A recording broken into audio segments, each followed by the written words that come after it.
आदरणीय धर्म के रक्षक, महापुरुष, भगवान के भेजे हुए फरिश्ते, तपस्वी, हिंदुस्तान के युवाओं को भारत माता की आज़ादी की रक्षा करने के लिए एक नई प्रेरणा देने वाले हमारे स्वामी जी महाराज और यहाँ पे बैठे हुए आने वाले भारत का निर्माण करने के लिए, भारत माता की आज़ादी की रक्षा करने के लिए, भारत को मजबूत करने के लिए मेरे बैठे हुए युवा साथियों, मैं आपका भारत माता की जय वंदे मातरम द्वारा आपको नमस्कार करता हूं। आप युवाओं को देख करके मुझे वो बचपन की वो याद आई जब आपकी तरह मैं छोटा था। उम्र थी मेरी 12 साल। मैं अपने ग्रैंडफादर के साथ वो जलियांवाला बाग, जहां हिंदू, मुस्लिम, सिख, ईसाइयों ने जनरल डायर की गोलियों को खा करके इस भारत माता की जकड़ी हुई अंग्रेजों की जंजीरों से छुड़ाया था, जो जलियांवाला बाग में जिन्होंने कहा था हमारे भारत माता को आजाद कर दो, और सीने पे गोलियां खाते हुए अपना खून बहाया था। एक दिन अपने ग्रैंडफादर को चलते हुए पूछा कि ये दीवारों के ऊपर निशान किस चीज के हैं? तो मेरे ग्रैंडफादर ने बोला, जे उस जनरल डायर की गोलियों के निशान हैं जिन्होंने भारत माता को आजाद कराने के लिए सीने पे गोलियां खाई थी। मैंने उसी वक्त उस खून से लाल लथपथ मिट्टी पे शपथ ली थी, कुर्बानी तो इन्होंने भारत को आजाद कराने के लिए सीने पे गोलियां खा के दे दी। अब कभी जिंदगी में मौका मिला इनकी आजादी की रक्षा के लिए, भारत माता की आजादी की रक्षा के लिए, बार बार भारत माता के लिए अपना जीवन बलिदान करूंगा। वक्त गुजरा। मैं इसलिए बोलना चाहता हूं कि आप युवा हैं, अगर हम कोई संकल्प कर लें अपने स्वामी जी के लिए, अपने गुरु जी के लिए, अपनी भारत माता के लिए, दिल से अगर संकल्प कर ले, जिस तरीके से सब संकल्प में लगे हुए हैं, अरे ऐसा डिसिप्लिन तो कभी फौज और पुलिस के अंदर, फोर्सेस में नहीं देखा जो मैं सुबह से देख रहा हूं। तो मैंने वहां से जो संकल्प लिया, वक्त गुजरा, बचपन में 2 कार्यक्रम करने का फैसला किया, एक 15 अगस्त, एक 26 जनवरी। करते गए। जब एक वक्त आया जब गुरु गोविंद सिंह महाराज की सोच के उलट, हिंद की चादर गुरु तेग बहादुर महाराज की सोच के उलट, कुछ आतंकवादियों ने बसों से निकाल करके, ट्रेनों से निकाल करके हमारे हिंदू समाज के, हमारे भाइयों को, हमारे गुरुओं की मर्यादा के उलट सिखों को छोड़ देना और हिंदू भाइयों को गोलियों निशाना बनाना शुरू किया। तो वो 15 अगस्त का जब दिन आया आजादी का, एक तरफ हमारा घर, एक तरफ पवित्र गुरुद्वारा हरमंदिर साहब, अंदर आतंकवादी उस पवित्रता को भंग करने के लिए बैठे हुए। हमें संदेश आया, अगर हिंदू, मुस्लिम, सिख, ईसाइयों से बना ये खून का तिरंगा झंडा अगर आजादी का दिन मनाया जाएगा, बम्बों गोलियों से उड़ा दिया जाएगा। मैंने वो जलियांवाला बाग के अंदर जो अपने ग्रैंडफादर के सामने उस लाल मिट्टी पे शपथ ली थी, मुझे वो याद आया। संकल्प, अब इम्तिहान का वक्त है। अब गोली चले या बम चले, बार बार सीने पे खाएंगे, पर भारत माता की आजादी की रक्षा इस तिरंगे झंडे को जरूर लहराएंगे। 12 बजे वो तिरंगा झंडा लहराना था। सुबह 5 बजे मुझे याद है ऐसे ही शमियाने थे, अब तो बदल गए, उस वक्त लाल पीले नीले होते थे। मैं खुद लगवा रहा था। थोड़ा सा घर के अंदर गया, सुबह 5 बजे आतंकवादियों ने बम फेंक दिया। बम इसलिए फेंक दिया कि हम भारत माता की आजादी की रक्षा ना कर सके, हम वो खून से बने तिरंगे झंडे की रक्षा ना कर सके, हम कमजोर हो जाएं। पर हमने बम खाने के बाद भी वंदे मातरम भारत माता की जय बोलते हुए आतंकवादियों के चैलेंज को, गोलियों को कबूल, बम्बों को करते हुए आजादी का दिन लहराया, तिरंगा झंडा लहराया। जब आतंकवादी कहने लगे कि अब तिरंगे झंडे को उतार के आग लगा दी जाएगी, आप जैसे दोस्त मेरे साथ थे, वो तिरंगे झंडे के नीचे पहरा देते रहे। 5 बजे सूरज डूबने लगा, तिरंगे झंडे को उतारा और सीने पे लगा के ले गए भारत माता की जय करते हुए। ये हमारा संकल्प था, ये हमारी एक लड़ाई थी। कई बार पत्रकार लोग सवाल पूछते, इतने बम चले, इतनी गोलियां चली, शरीर में लोहा है, तो हम उनको एक ही बार कहते हैं, पहला बम फक्र से कहते हैं, भारत माता की आजादी की रक्षा करते हुए, तिरंगे झंडे की रक्षा करते हुए पहला बम चला। मेरे दोस्तों, हमारे नौजवान साथियों, उसके बाद दीवारों पे घटिया नारे लिखे होते थे हिंदू समाज के प्रति, हमारे धर्म के प्रति। हम रात को निकलते थे आप जैसे दोस्तों के साथ, एक हाथ में चिट्टा रंग, एक हाथ में काला रंग मिटा करके लिखा करते थे, भारत एक धर्म अनेक, एकता ही शक्ति है, जो आज नारा दिया जा रहा है। भारत मां के 4 सिपाही, हिंदू, मुस्लिम, सिख, ईसाई, वो गोलियां चलाते थे, बम चलाते थे, हम हंस के खाते थे। पर शहीद आजम भगत सिंह के वो नारे को याद करते हुए जब गोलियां बम चलती थी तो आतंकवादियों का जवाब अपनी जबान से वो गोली से देते थे, हम जबान से कहते थे उनको, सरफरोशी की तमन्ना अब हमारे दिल में है, देखना है जोर कितना बाजुए कातिल में है। मेरे नौजवान दोस्तों, आज जब मैं यहां पे आया, हमेशा जब भी सुबह मैं भगवान का नाम लेता हूं, योगा करता हूं, तो ये मंदिर बना हुआ पवित्र मंदिर, तपो जपो से, स्वामी जी महाराज के तपो जपो से बना हुआ मंदिर, मुझे हमेशा मेरी आंखों के सामने स्वामी जी के चरण रहते हैं। तो मैं जब हनुमान जी की तरफ, उनके चरणों की तरफ देखा तो मुझे वो याद आई। इसलिए मैं आपको बता रहा हूं, कोई भी हम संकल्प ले लें देश के लिए, भगवान के लिए, वो हमारी इच्छा भगवान जरूर पूरी करता है।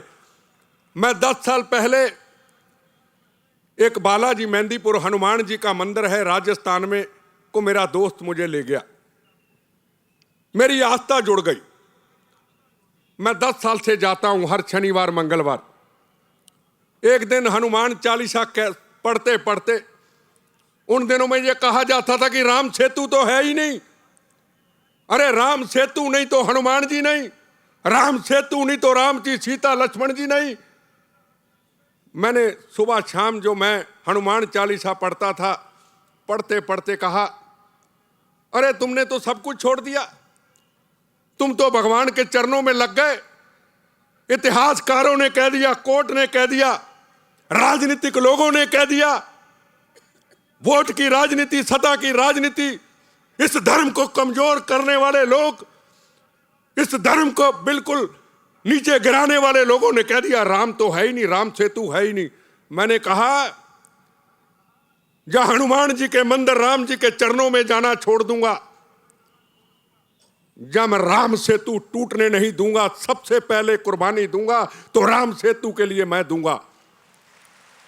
मैं अपने दोस्तों के साथ चला गया राम सेतु, 21 कुओं का स्नान करते हुए, राम सेतु का स्नान करते हुए, इन कपड़ों में नहीं, अपनी पूरी धोती, अपनी जो लिबास था, जो हमारी धर्म की परंपरा थी, उनको पहन करके मैंने संकल्प ले लिया, जिस दिन राम सेतु को तोड़ने की कोशिश करेगा, सबसे पहले मेरा सिर कटेगा। हम तो बोनस की जिंदगी में सबसे पहले हम कुर्बानी देंगे, राम सेतु हम टूटने नहीं देंगे। सोचते रहे कब कुर्बानी होगी, कब मौत आएगी, किस तरीके से मौत आएगी, हमें राम सेतु नहीं तोड़ने देना है। भगवान की ऐसी कृपा हुई, एक चैनल में न्यूज आई, मेरे दोस्त ने कहा, जो लेके गया, फोन आया, अरे GTV लगाओ, लगाया, उसमें आया, मिल गए राम, मैं कहा मौत मेरी दोस्त थी, कितनी दूर कई बार चली गई, अब मौत फिर मेरे से दूर चली गई। आज भगवत जी यहां पे होते, सुबह उनका धन्यवाद किया, नरेंद्र मोदी जी आए, आज मैं जो आया हूं, मैं स्वामी महाराज का धन्यवाद करने आया हूं।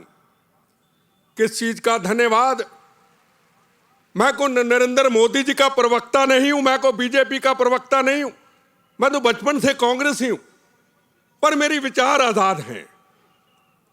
पिछली बार मैंने कहा था अगर अगली बार मेरा जन्म हो तो गुजरात की धरती पे देना, पर अब नहीं कहूंगा। इसलिए नहीं कहूंगा कि स्वामी महाराज ने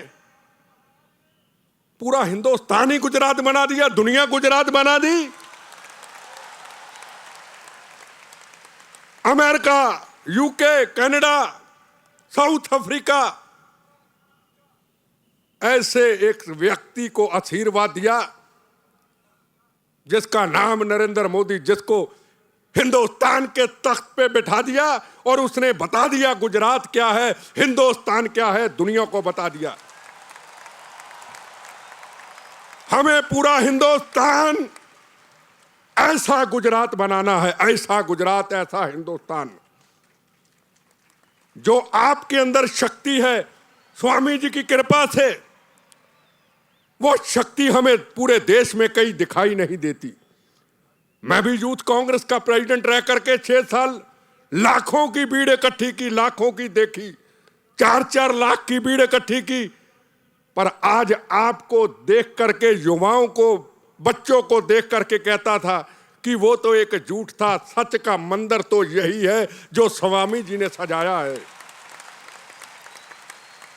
उसके पीछे कोई मतलब था, कोई मेरे से एमएलए का टिकट लेना चाहता था, कोई मंत्री बनना चाहता था, कोई एमपी बनना चाहता था, वो इसलिए जुड़े थे।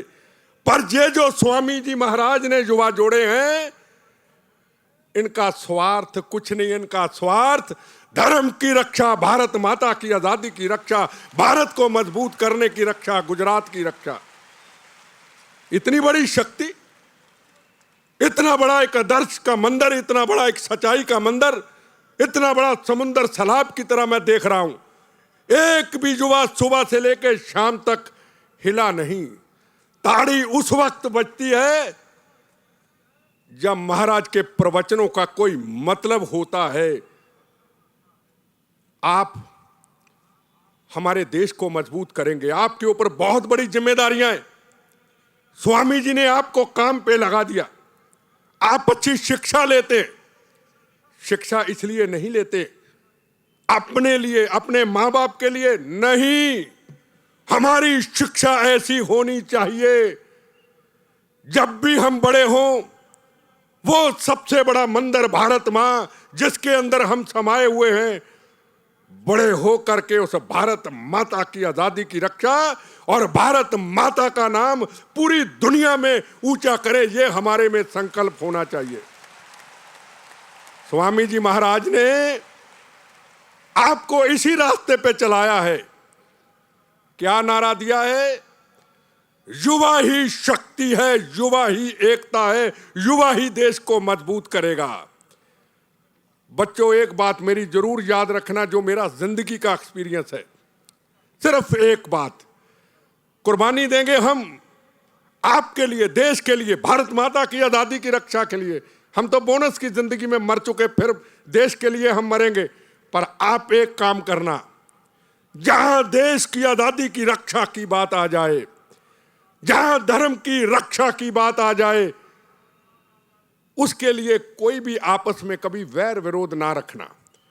कहीं भी आपस में फासला हो, फर्क हो विचारों का, अपने विचारों का, जहां देश का सवाल आ जाए, जहां धर्म का सवाल आ जाए, वहां एक हो जाना। अब आपके पास वक्त है।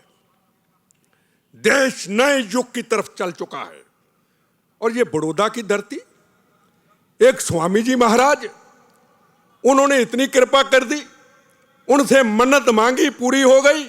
मैं फिर कहता हूं, मैं नरेंद्र मोदी का प्रवक्ता नहीं हूं, पर मैं देश का जरूर छोटा सा सिपाही हूं। जो भी देश की सेवा के लिए अच्छा काम करेगा उसके लिए हम कुर्बानी देने के लिए तैयार रहेंगे। इतनी पवित्र धरती, ऐसे महापुरुषों ने कृपा कर दी। गुजरात तो पहले भी था। गुजरात के लोग दुनिया में जाते थे, हिंदुस्तान में जाते थे। आज गुजरात के लोग दिल्ली में कहीं भी दुनिया में जाते, स्वामी जी महाराज की कृपा से गुजरात के लोगों को लोग अपने सिर पे उठा के ले जाते। ये वो गुजरात इतिहास की धरती, पीरों पैगंबरों की धरती। मेरे बच्चों, ये देश को हमने नया भारत बनाना है। एक देश को इतना शक्तिशाली बनाना है जिस दिन पूरा हिंदुस्तान आपकी तरह स्वामी जी के आदर्शों के, स्वामी जी की सोच पे चलते हुए कहीं हिंदुस्तान का युवा, हिंदुस्तान के लोग गुजरात के लोगों की, युवाओं की सोच की तरह चल पड़े तो वो वक्त दूर नहीं कि दुनिया के अंदर एक नंबर पे भारत का नाम होगा और वही इतिहास दोहराया जाएगा। भारत सोने की चिड़िया बन गया। और ये सम्मेलन बता रहा है, ये भगवान का दिया हुआ आशीर्वाद नरेंद्र मोदी का काम बता रहा है कि हमारा देश किस तरफ जा रहा है। आज गुजरात है, आज पंजाब है, आज राजस्थान है, आज जम्मू कश्मीर है।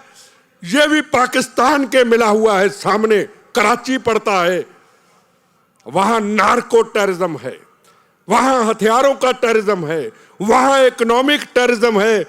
पर किसी आतंकवादी की, किसी पाकिस्तान की हिम्मत नहीं होती कि गुजरात की धरती की तरफ देख ले। पता है कि गुजरात में कोई हरकत करने की कोशिश करेगा, वो पाकिस्तान वापस नहीं आए जा सकेगा। उसका यही हाल होगा।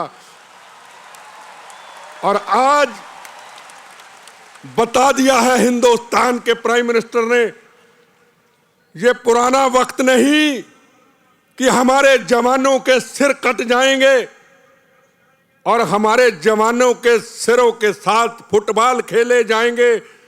दो सिर अगर हमारे जवानों के कटेंगे, अगर हमारे अंदर किसी बहन का सुहाग उजड़ेगा, अगर कोई बच्चा यतीम होगा, 2 जवानों के सिर नहीं 10 जवानों के सिर काट के पाकिस्तान को देंगे। इस भारत माता को आंच नहीं आने देंगे। ऐसा भारत बनाना है। आज आपको गर्व होगा, आज आपको खुशी होगी। आज पाकिस्तान से आए आतंकवादी बोट के जरिए 26/11 की घटना करने के लिए हमारे गुजरात के पुलिस के कमांडो ने आज की न्यूज शाम की 10 किलोमीटर उस बोट का पीछा किया। जब देखा कि गुजरात पुलिस का कमांडो हमें छोड़ेगा नहीं, हम पकड़े जाएंगे, बम्बों से अपनी ही बोट को यहां उड़ा दिया गुजरात के अंदर। यह है गुजरात की शक्ति, यह है गुजरात की ताकत। तो मैं ज्यादा कुछ ना कहता हुआ, क्योंकि बोलने वाले बहुत हैं, मैं युवाओं को यही और स्वामी जी महाराज के चरणों में फिर ये वादा करके जाता हूं, ये बची हुई बोनस की जिंदगी बम्बों गोलियों से, शरीर में लोहा है, स्वामी जी की कृपा से चलता हूं। जब से चरणों में लगाऊं, एक नई ऊर्जा, एक नई शक्ति, एक नई ताकत लेके जाता हूं। और मैं राजू देसाई जी का बहुत शुक्रगुजार हूं, जिन्होंने मुझे जोड़ा। और आखिर में यही कहूंगा, हे भारत मां, तेरे चरणों में शीश चढ़ाने आए हैं। जितनी भी अपने पास बची वो सांस चढ़ाने आए हैं। ये जान हथेली पर रखकर कुछ कर दिखलाने आए हैं। है कफन का टुकड़ा जेबों में, कुछ कर दिखलाने आए हैं। वंदे मातरम, जय हिंद, जय स्वामी नारायण जी की महाराज की जय।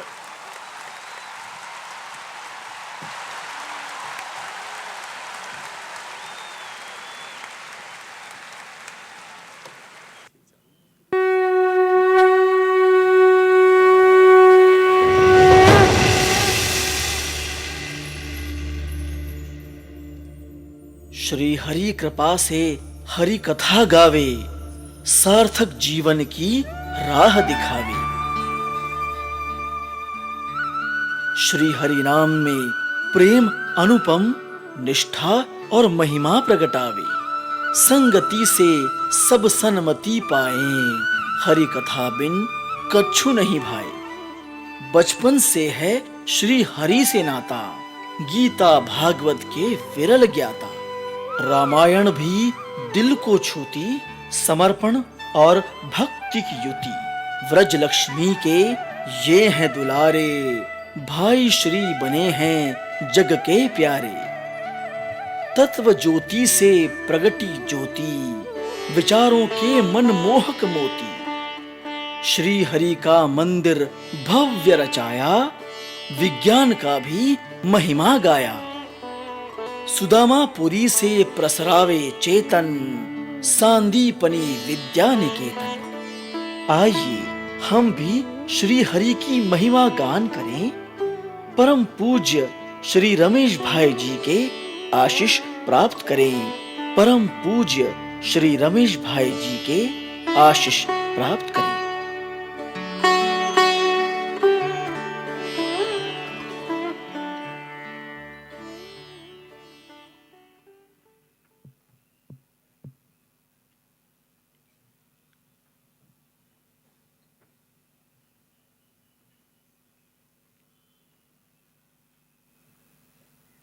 श्रीहरिं परमानंदम उपदेष्टारमीश्वरं व्यापकं सर्वलोकानां कारणं तन्नमाम्यहम्। प्रभुर्नंदकुमारो मे स्वामिनी वृषभानुजा, कृतार्थोऽहं कृतार्थोऽहं कृतार्थोऽहं न संशयः। श्री राधा कृष्ण भगवान की जय। श्री सहजानंद स्वामी महाराज की जय। सद्गुरु भगवान की जय। नमः पार्वती पतये, हर हर महादेव।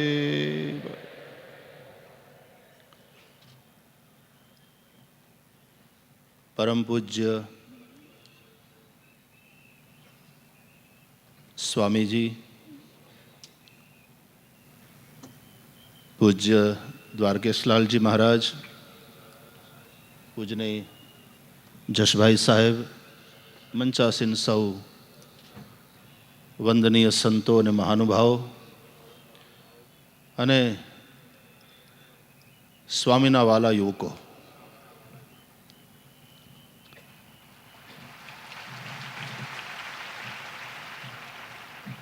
एक बहु प्रसिद्ध उक्ति है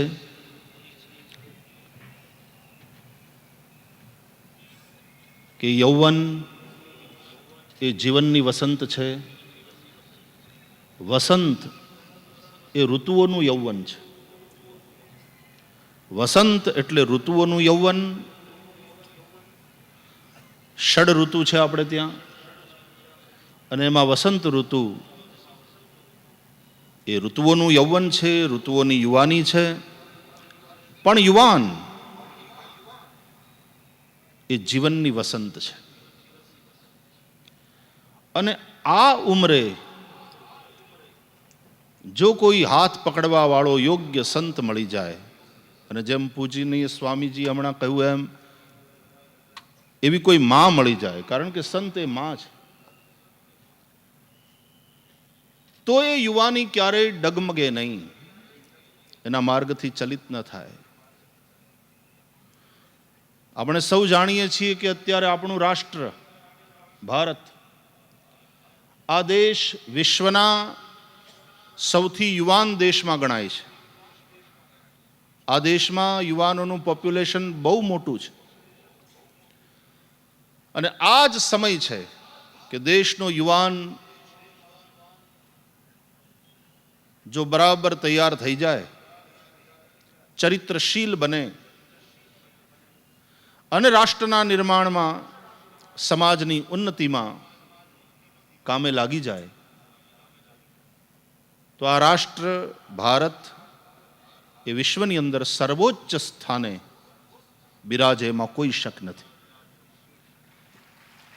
તમે લોકો ભારતમાં રહેતા હોય અથવા તો ભારતની બહાર વિદેશમાં ક્યાંય જઈ અને સ્થિર થયા હોય, પણ તમે તમારી જાતને સાબિત કરી છે. તમે જ્યાં ગયા છો ત્યાં તમારી વિવેકપૂર્ણ બુદ્ધિથી, તમારી મહેનતથી અને તમારી પ્રભુનિષ્ઠા અને ગુરુનિષ્ઠાથી સફળ થયા છો અને ઊંચા શિખરો તમે સર કર્યા છે. અને સંસ્કાર એ છે કે એ સફળતા એને આપણે પ્રભુ પ્રસાદ માનીએ છીએ, એને આપણે ગુરુના આશીર્વાદ માનીએ છીએ અને તેથી એ પ્રાસાદિક બની જાય છે. આપણને એ સફળતા છકાવી શકતી નથી અને તેથી જ આપણે પતન તરફ નથી જતા. આવા યુવાનો વિશ્વભરમાંથી ભેગા થાય થોડા દિવસ માટે અને આત્મીય યુવા મહોત્સવ યોજાય. વિજ્ઞાન અને ટેકનોલોજીએ આપણને ખૂબ મદદ કરી માનવજાતને. વિશ્વના દેશોનું અંતર ઘટી ગયું.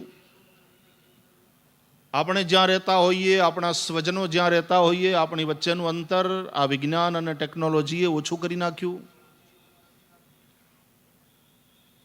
વિજ્ઞાન અને ટેકનોલોજી બહુ સારા છે, વિવેકપૂર્વક એનો ઉપયોગ કરવામાં આવે ત્યાં સુધી. પણ એક બીજી મુશ્કેલી સર્જાણી કે એક વર્ચ્યુઅલ વર્લ્ડમાં આપણે રહેતા થઈ ગયા. આ વિજ્ઞાન અને ટેકનોલોજી આપણને દૂરનાથી તો કનેક્ટ કર્યા, પણ નજીકનાથી આપણે ડિસ્કનેક્ટ થઈ ગયા. બાપ અને દીકરા સાથે વાત કરવી હોય તો સમય લેવો પડે, આ સ્થિતિ છે.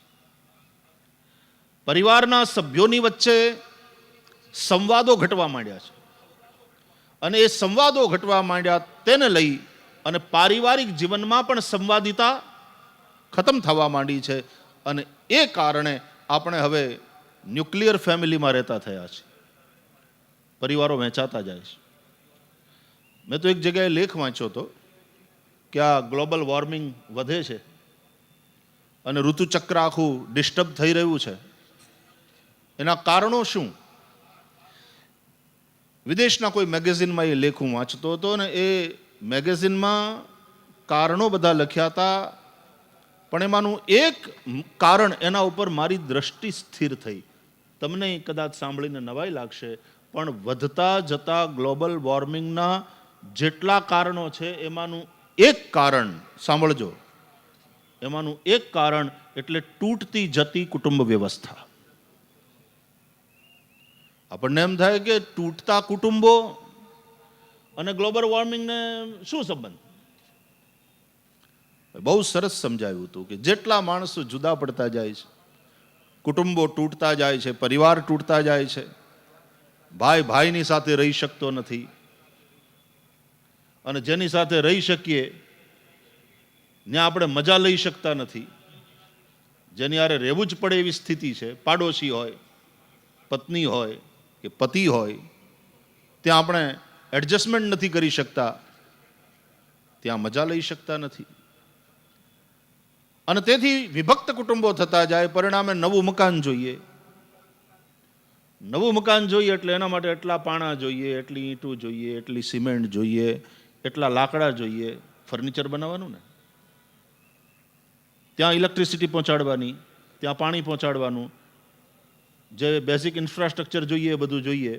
અને પરિણામે દરેક નવું મકાન થતું જાય તેમ તેમ આ પૃથ્વી ઉપર ના જો સોર્સિસ છે, નેચરલ રિસોર્સિસ, એને આપણે વધારે ને વધારે એક્સપ્લોઇટ કરતા જઈએ છીએ, વધારે ને વધારે વપરાતા જાય. પરિણામે પૃથ્વી ઉપર એક દબાણ આવે છે, એક પ્રેશર આવે છે.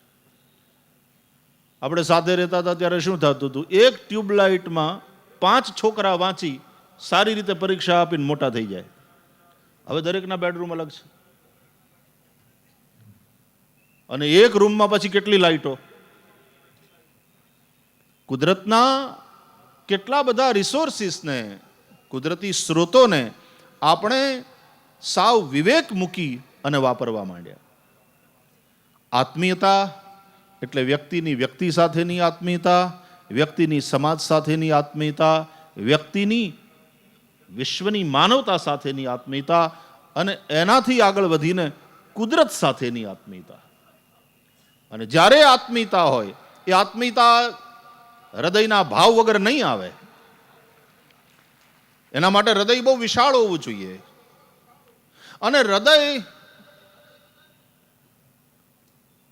એક્સપાન્ડ થાય તો કેટલું થઈ શકે? શું ધારો?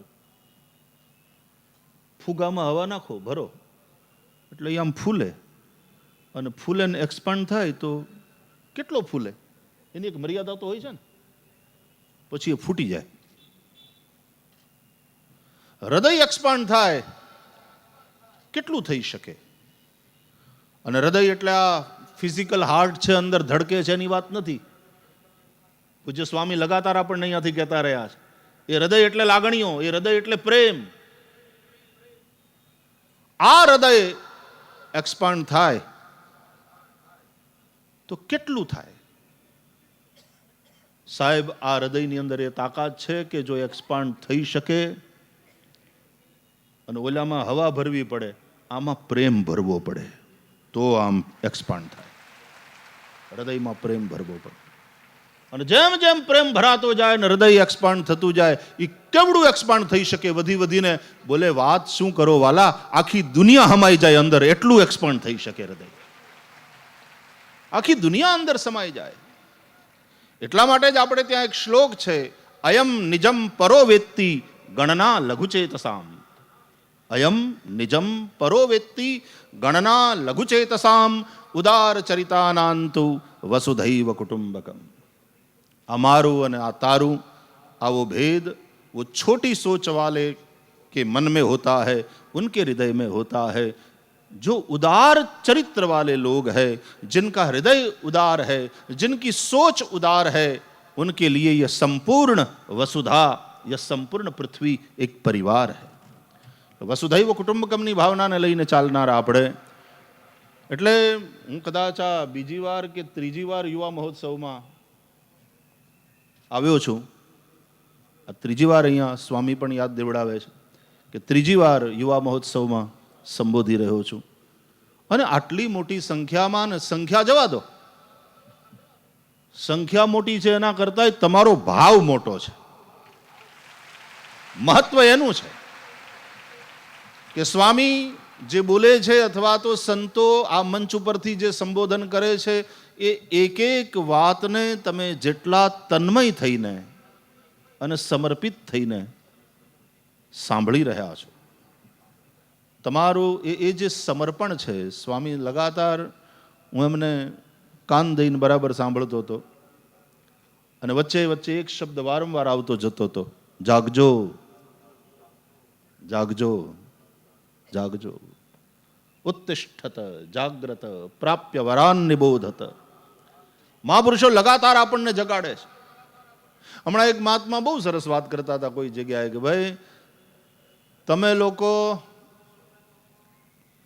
તમારા ઘરમાં રસોઈ કરો, બધા જમી લ્યો અને પછી વધેલો રોટલો હોય ને એ લઈને બહાર આવો તું તું તું તું કરતા, એટલે 2-4 કૂતરા આવે અને તમે એને હેઠા રોટલા નાખો અને એ બિચારા એવા રાજી થઈ પૂંછડી પટપટાવતા ખાય અને તમારો એઠો રોટલો ખાય અને એ કૂતરા આપણા ઘરનું ધ્યાન રાખે.